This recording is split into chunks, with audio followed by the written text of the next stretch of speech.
Welcome to Gaming Fin, your channel for everything related to the gaming industry and the financial markets. And my friends, I still owe you, at least a video for CD Projekt, and then I definitely owe you also a video for Embracer. So I'm going to see if I can upload a video for Embracer this week. But what happened with CD Projekt? So we got the numbers for 2023 are out. Here you see the chart. So then also on Friday, we were going up 1.3%. And if we look now at CD Projekt, the ADR that's in the US market, actually, we are down 1.37% on 5 days. So we're kind of flat. So like nothing changed. So in case that you would say now, yeah, but the numbers are good, Mr. Orange. So CD Projekt is supposed to go up now. Well, we will see, but overall, I would say the numbers are not bad. So first, I give you a little overview about the financial results, and then we can check out the presentation. So I would say we can watch the YouTube video here together about the presentation, and then also you can of course directly go here to the to the presentation, and then you can read it yourself. I put you some links down below, otherwise you find it on the cdproject.com investor relations. There you find all those numbers. We have a new fact sheet, and here also we have a transcript in case you just want to read this. So, but of course this video is also a little bit longer, so let's see if we're going to watch it completely. Yeah. So here's CD Projekt. All right, so here now the summary, my friends. So CD Projekt reported strong financial results for 2023, driven by success of Cyberpunk 2077 and its Phantom Liberty expansion. Consolidated sales revenues exceeded 1.23 billion Polish zloty, so this is approximately 308 million US dollars. So this is the sales revenues, with a net profit of 481 million zloty, so this is approximately 119 US dollars, and marking a significant improvement compared to the previous year. So that's something we like to hear. The company's net profitability in 23 was 39%, making it the second best year in its history. Wow, that's really amazing. The release of Update 2.0 and the Phantom Liberty expansion for Cyberpunk received enthusiastic, I really have to learn to pronounce this word, enthusiastic responses from gamers and media alike, resulting in strong sales with cumulative revenues from the Cyberpunk franchise now exceeding 3 billion Polish zloty. So that's 742 million US dollars, and CD Projekt reaffirmed the strength of its intellectual property, obviously. The company continues its dynamic development with a new team in Boston working on a new game set in the Cyberpunk universe, also a new Witcher game, as we know. The new Cyberpunk game is known as Project Orion at the moment. Additionally, CD Projekt plans to expand its projects beyond video games, including a live-action project in collaboration with anonymous content production studio. And despite significant investments in development and dividend payouts, the company's financial reserves grew to over 1.3 billion, so approximately 322 million US dollars. So it can be a little bit more, a bit less. It always depends. What is the exchange rate now for the Polish zloty with regard to the US dollar? Enabling it and CD Projekt to focus on further development. Of course, the management board recommended 100 million towards a dividend, reflecting confidence in the company's financial position and future projects.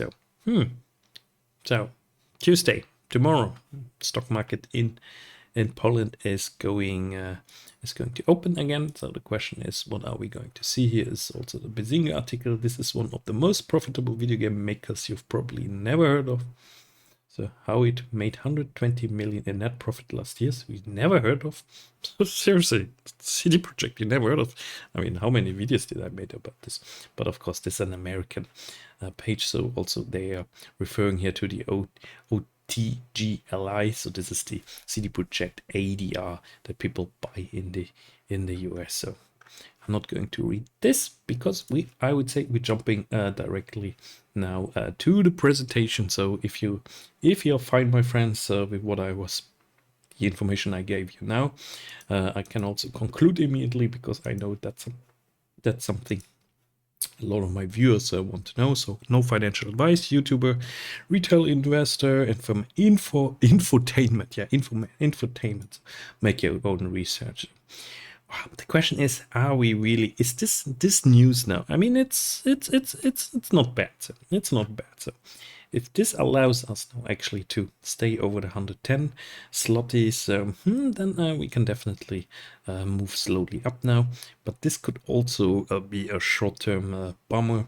So because some analyst doesn't like something, so still it's possible that we go back to the 86.5. So now you say, Mr. Orange, you say stock can go up, stock can go down. Yeah, that's, I mean, look like this. Stock goes up, down, up, down, up, down.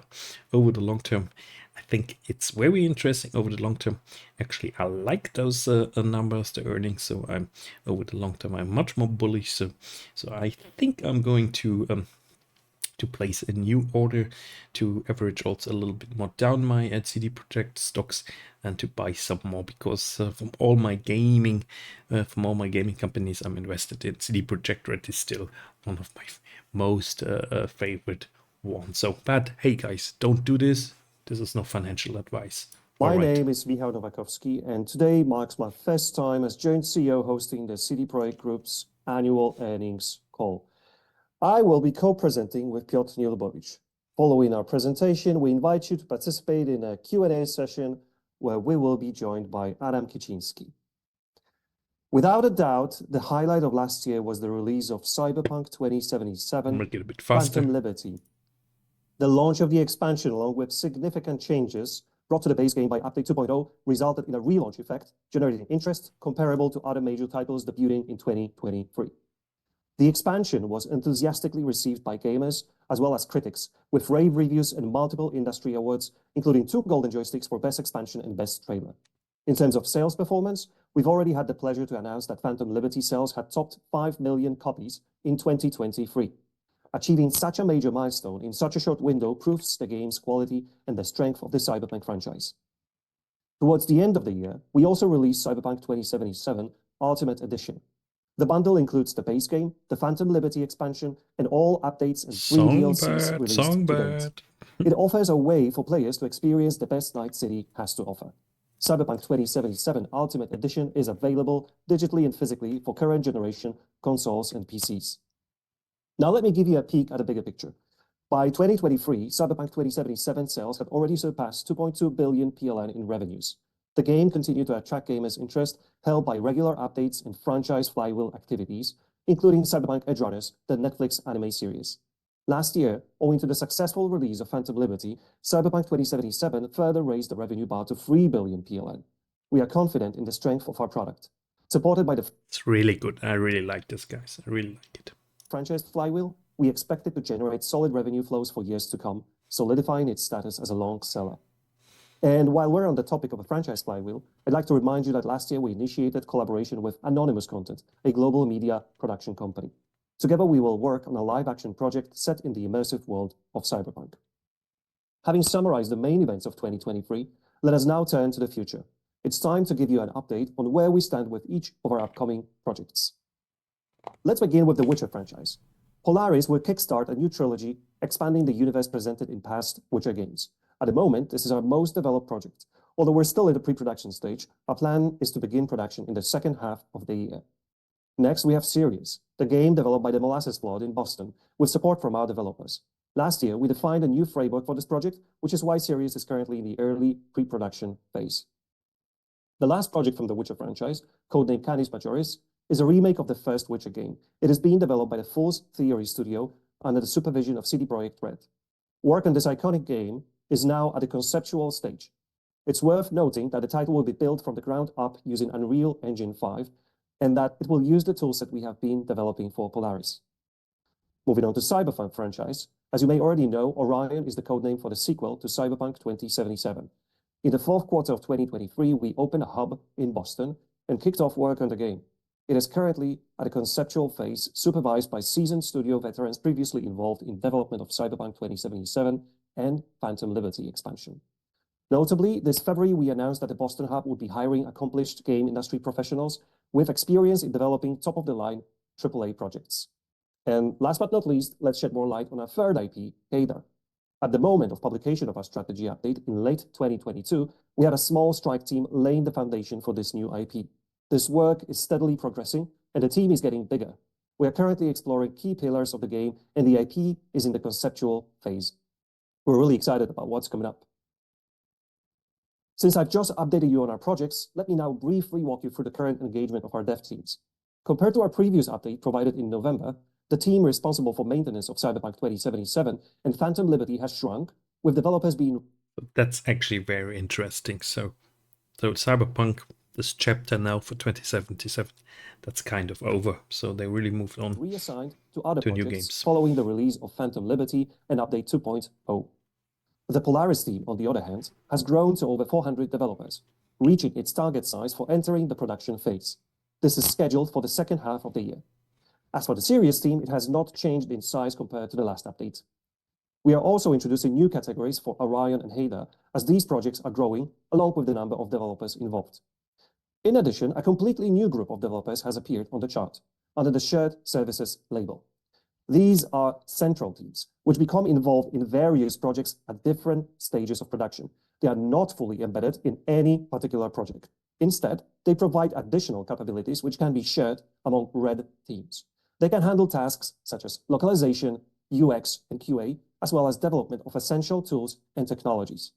Currently, half of this group serves the needs of Polaris, but this will fluctuate over time as other projects grow in size. With regards to our recruitment plans for our 2024, we plan to maintain the current employment structure. Recruitment will mainly focus on our Boston hub, which is still at an early stage, and we are building its structures. Finally, I'd like to take this opportunity and thank everyone who has been there with us through good and bad, our dedicated team, amazing fans, and supportive shareholders.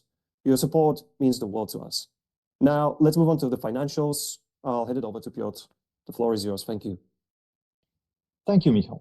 Let's start with our consolidated profit and loss account on slide 9. In 2023, our consolidated sales revenue driven by Cyberpunk 2077 and Phantom Liberty reached 1,230 million zloty. That's nearly 30% above the revenues of the strong comparative period, which was marked by the release of Cyberpunk Edgerunners anime and the Edgerunners update. This means that 2023 was our second consecutive year of sales growth after the release of Cyberpunk and also our second best year ever. The launch of the expansion in 2023 made a big impact not only on CD Projekt Red, but also on GOG.com, which enjoyed a 25% sales revenue increase versus the preceding year. Our cost of sales increased as well, primarily driven by the initial amortization of Phantom Liberty and accelerated amortization of the base edition of Cyberpunk. During the second half of 2023, we amortized a significant 40% of Phantom Liberty development budget and 40% of remaining Cyberpunk 2077 undepreciated expenditures as of the end of June 2023. Hence, the more than double increase in costs of products and services sold in 2023. Moving on to operating costs. Our selling expenses increased by 54 million zloty to nearly 244 million. This was mainly driven by a 116 million zloty total budget dedicated to Cyberpunk and Phantom Liberty marketing and promotion in 2023. As regards administrative expenses, apart from salaries and general costs growth, the increase in this category was driven mainly by costs related to the introduction of our new incentive programs, as well as expenses on early phase works on new products, so-called research phase, growing especially towards the end of the year when after the release, the Phantom Liberty team started relocating to new projects.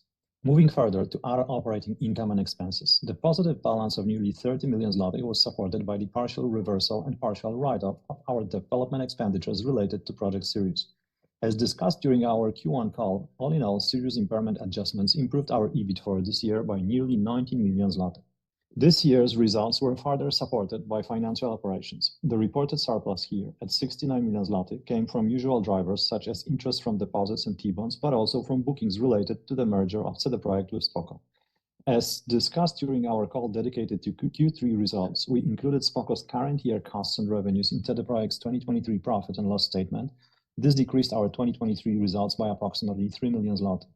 Spoko retained earnings decreased our equity in the retained earnings positions as if Spoko had been part of CD Projekt in the past.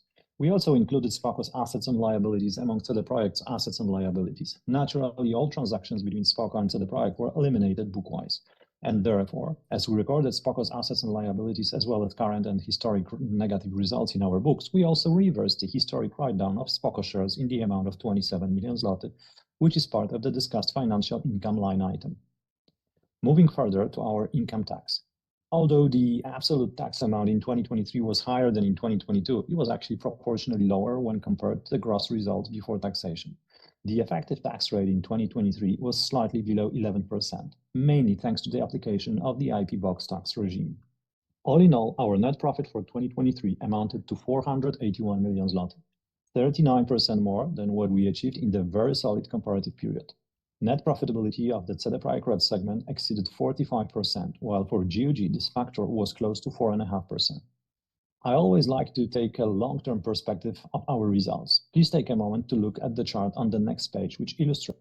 That's the thing. So GOG, why do we still have it? I know some fans like it, but hey, it's definitely not profitable. CD Projekt Group's consolidated revenues for the last 5 years. All the efforts to improve and update Cyberpunk, to enrich the universe with new merchandise and Edgerunners anime, and the release of Phantom Liberty and the Ultimate Edition all paid off, resulting in sustained revenue growth in the recent years. Moving on to the chart on the next page, number 11, which presents something I'm also very proud of. In recent years, solid revenues allowed us to achieve steady profits, which we have been reinvesting to finance the development of new games and projects. Some of the surplus was also shared with our shareholders in the form of buyback or dividend. Actually, we shared 1 billion zloty with investors over the last 5 years. Also today, the company's management board decided to recommend to the general meeting the payment of a 2023 dividend to shareholders. The proposed amount is 100 million zloty. Let's now move on to the next slide, number 13, our consolidated balance sheet. On the assets side, first, expenditures on development projects, the core of our business.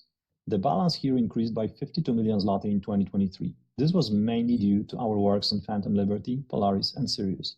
The new developments were responsible for a 265 million increase, parallel to the decrease coming from depreciation of 232 million zloty, driven mainly by Cyberpunk and Phantom Liberty. At the same time, among current assets, our trade receivables grew by 28 million zloty thanks to higher sales this Q4 versus the Q4 of 2022.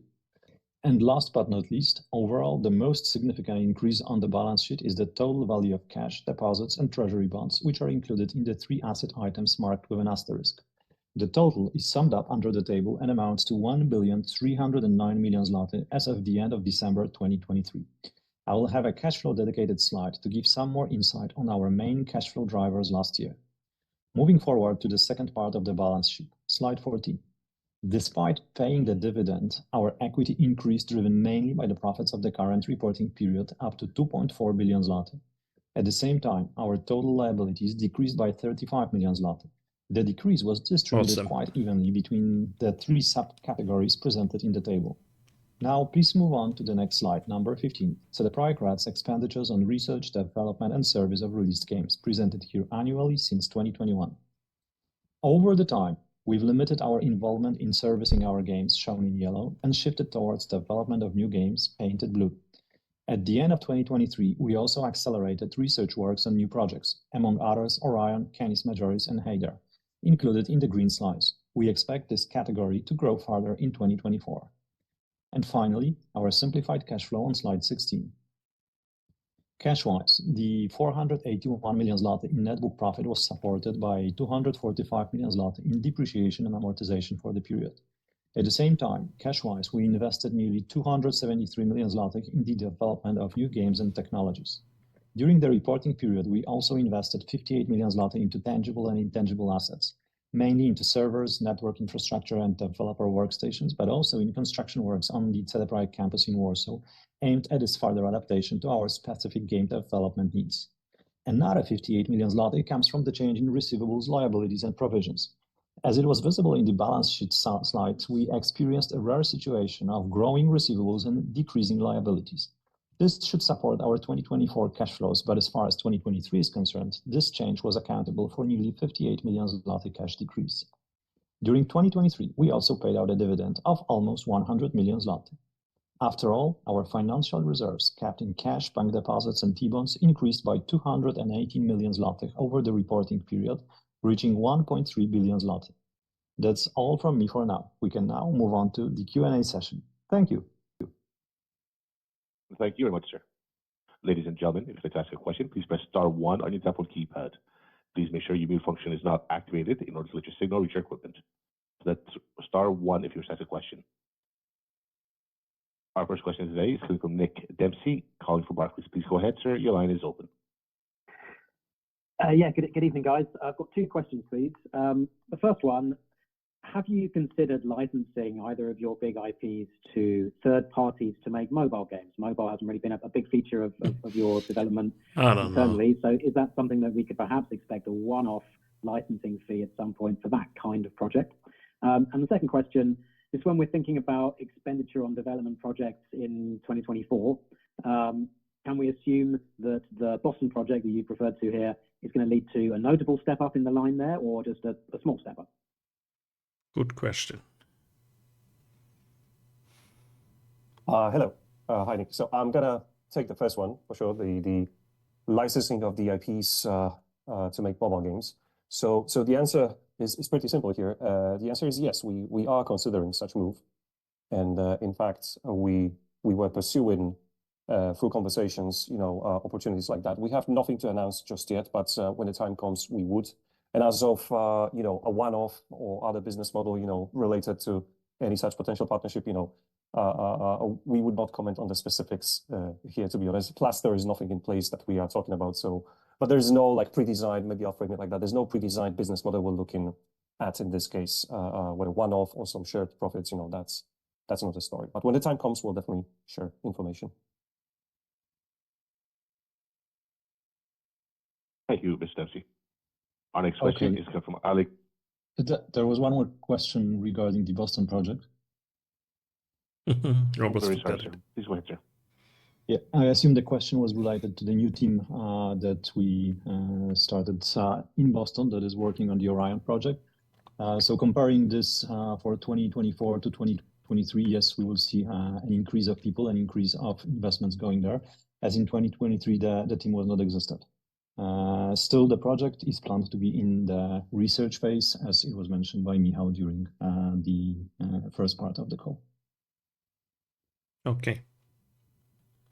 Thank you much, sir. Our next question is coming from Alexei Filipov, calling from JP Morgan. Please go ahead. JP Morgan. Hello, thank you very much, and congratulations with a very strong set of results. Nice. I have a few questions. The first one is on your incentive program. So basically, your new KPIs for the next stage of the incentive program, I think they imply that you plan to release one game in 2026 and another game in 2027. Maybe you can comment whether it's a fair assessment of your plans. That's my first question. Another question would be on the remake of the original Witcher. How many developers are working on that project now?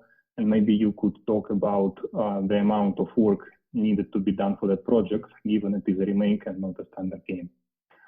And my final question would be on that media project that you talked through. Maybe you can share some additional color, what is happening there, what type of monetization brings this partnership with Anonymous Content Production Studio. Is it just one-off payment, some licensing agreement, some sales? So how it can be monetized if this project goes through? Thank you very much. Hi, Alexei, Adam Kiciński. I'll take the first one and the second. So in terms of incentive program, we can't comment on this. I mean, of course, we have our plans and those goals are based on those plans, but we cannot just confirm any releases. Time will come and then we'll start talking about dates. But as our strategy states, we show where we are heading with franchises and developments, but we cannot, unfortunately, talk anything about specific release dates. And the second one, the team on remake, it's mostly done externally by the Molasses Flood, so it's on them. Sorry. Fool's Theory, yes, sorry. I confused the name. Fool's Theory, of course, Fool's Theory, and Canis Majoris, which is remake to Witcher 1. And Fool's Theory is independent, and they built their team to work on this. We are in early phases, conceptual, pre-production phases. I mean, it's not development yet, but so we are preparing designs with them, and that's so it's an early phase, and that's all we can share with you as for now. And the third, Michał will take the third. Okay, thank you. Thanks, Adam. Yeah, I'll respond to the media project question with the anonymous content. So there's not a lot of additional color, as you put it, I can give here, but I can definitely mention there's been steady progress actually in that project. The announcements in projects like that, they usually comes when we reach certain points that actually are useful to the moment of making such announcements, meaning they actually have some supportive meaning for the so-called package that we're preparing here, and that we later on will be looking to position with a partner that's going to be responsible for basically displaying the project to the outside world, distributing it. So we're not at this stage, obviously. And when it comes to the question of monetization, it really is, something we definitely wouldn't comment on. So no additional color in this one. But the progress is actually pretty steady here. We're happy with where we are. Yeah, that's very clear. Thank you very much. Maybe if I can squeeze one last question. You mentioned that the most developed game is Witcher 4. Can you say what is the second most developed game in your pipeline? Well, yes, I can mention. I mean, just looking at the headcount, the second one is Project Series developed by the Molasses Flood in Boston. So that's very helpful. Thank you very much. Second most. Thank you. Thank you, Mr. Filipov. Ladies and gentlemen, as a reminder, if you have any questions or follow-up questions, please press star 1 at this time. We'll now move to Sebastian Patulea, calling from Jefferies. Please go ahead. Good evening, everyone, and thank you for taking my questions. I've got 3, please. Firstly, if I may follow up on a previous question, please. You're expecting Witcher 4 to enter the production phase in the second half of the year, and on average, it takes the industry 2 to 3 years to go from production phase to launch. Would you say that's what we should expect in this case as well, or should we expect more, given you're working with a new engine that probably takes time to learn? It's also a large title and so on. Secondly, please, can you please discuss some of the risks that you're planning to take or some of the innovative elements of Project Polaris? Even if you'd be painting it with a broad brush, that would be really helpful. And my last question, please, it's regarding cloud streaming. What are the economics of the partnership that you've recently announced with Amazon Luna, please? Thank you. Cloud streaming. I'll try to take care of the first 2 questions. When it comes to the question about the years, I can't really respond that question with a precision that you probably would be hoping for, because doing so would basically mean leading on to the release date, which is not something that we've historically done, and are not going to do it right now. I mean, revealing the release date is basically part of the marketing plan, and that's not something we're willing to do here. Now, when it comes to the risks of innovative elements, making new game is always a creative risk, especially since we're trying to push new boundaries and explore new fields, do something we haven't actually done before. So I'd say it's in that. This is a pretty broad paintbrush stroke for sure, but I cannot go into too much detail without actually talking about the game per se.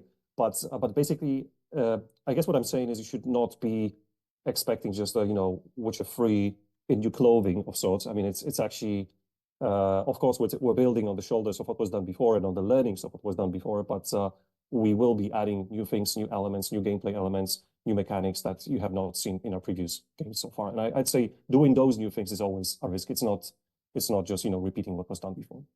And I'll pass with the third one to I think Adam Kiciński. Thank you, Michał. So it was about GOG and Amazon Luna, and the collaboration between them aims to enhance game sales through Amazon's exclusive customer base, obviously, while maintaining the existing revenue share model for developers. So this collaboration seeks to elevate GOG's market presence and let's call this draw in high LTV users, while at the same time bolstering GOG's value proposition to game developers and publishers. So in practice, this arrangement grants GOG access to Amazon's huge customer base and device ecosystem, including Fire TV and TVs and more, And gamers who subscribe to Amazon Luna can play their GOG games through Luna. Of course, I'm talking about streaming service. And that obviously enhances their experience. And additionally, game publishers associated with GOG are participating in the Luna program. Those who are participating in the Luna program can benefit from different forms of exposure through Amazon channels. So you know, it's a very collaborative and valuable proposition for all parties around. But of course, that's all we can say without revealing any details, business details between us and Amazon. May I please follow up? Thank you very much for that. May I please follow up? Are you allowed, please, to discuss any of the economics, anything about commissions or how does it work? Because frankly, I don't know anything about it. No, unfortunately not. Okay, thank you very much. Thank you. Thank you, Mr. Patulea. As we have no further audio questions at this time, I turn the call over to questions that were submitted over the web. Thank you. Yeah, no questions, as it seems.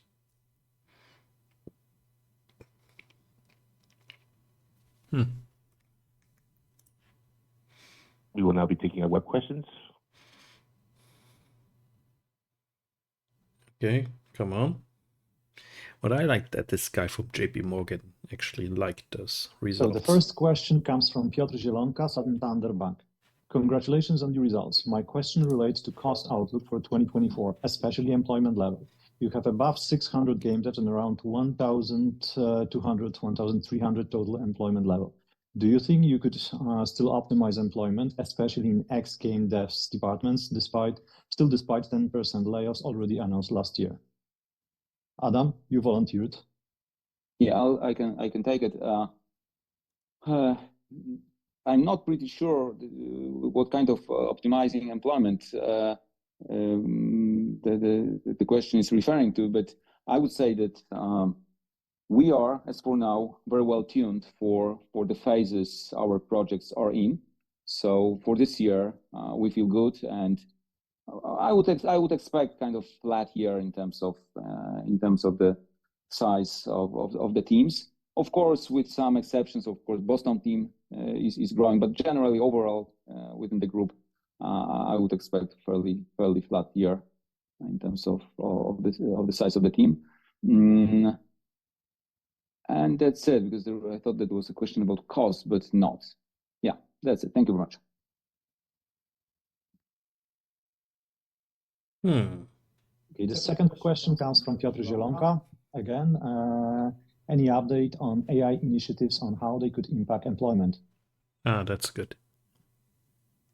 We internally think that it can fit our concept of having not two gigantic teams working on games. I mean, we were sharing this. I mean, we've been sharing this for quite a while, that we want to keep our teams working on games fairly not too huge. I mean, like 400, 500 core team members, and letting them enhancing their capabilities with AI is a great opportunity. So it fits our strategy.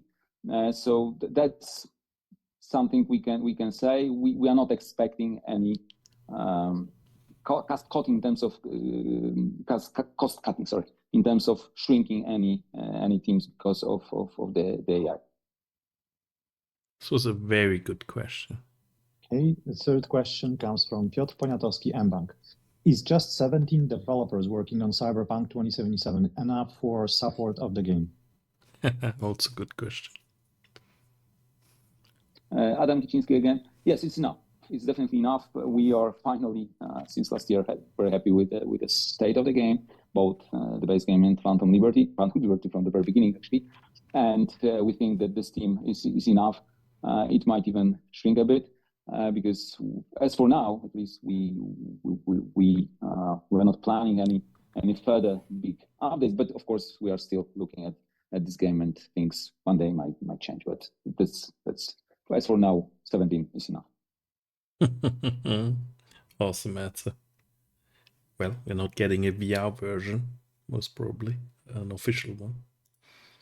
So I guess it's over, guys. So I think nothing important comes. So well, I would say that we stop it here. As it seems we have no more questions. No more questions. So overall, positive optimism.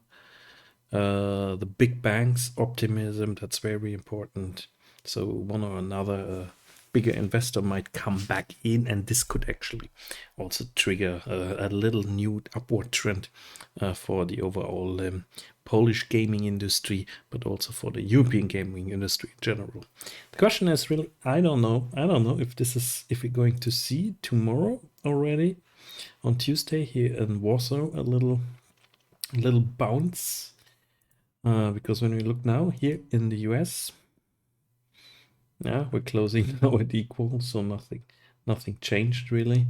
So I would expect actually, and this is now really, hey, speculation, guys, so please don't take my word for this.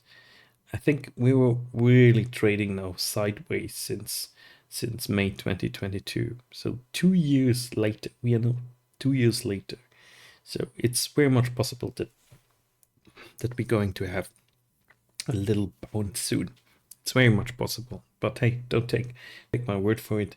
So you see overall sideways trading, and obviously if you were buying here on the top because you watched a YouTube video, then I mean, we might not see this top for a very long time. So, but hey, everything's possible in the gaming industry. All right, so I'm a bit more optimistic. I still like the stock. I stay invested. I see if I buy a little bit more to average down. I don't know yet if I'm waiting, if we drop under the 80 or the 90 zlotys, or if I'm jumping in when we actually going up over the long or in the next weeks. We will see. So nothing is decided yet. Nothing is decided yet. So a bit optimism is good, but of course, I mean, the state of the European gaming industry is still not the best. So we should keep this in mind. Okay, thank you. If you watched this super long video now until the end, and you haven't subscribed to my channel yet, so I think then I really deserve it now. I really deserve it now. So please sub and leave me a comment. That's also very important. And also share my video with your friends or with other people. Share it on Steam, share it on X, Twitter. So this is also very cool. Thank you very much. See you next time. Bye bye.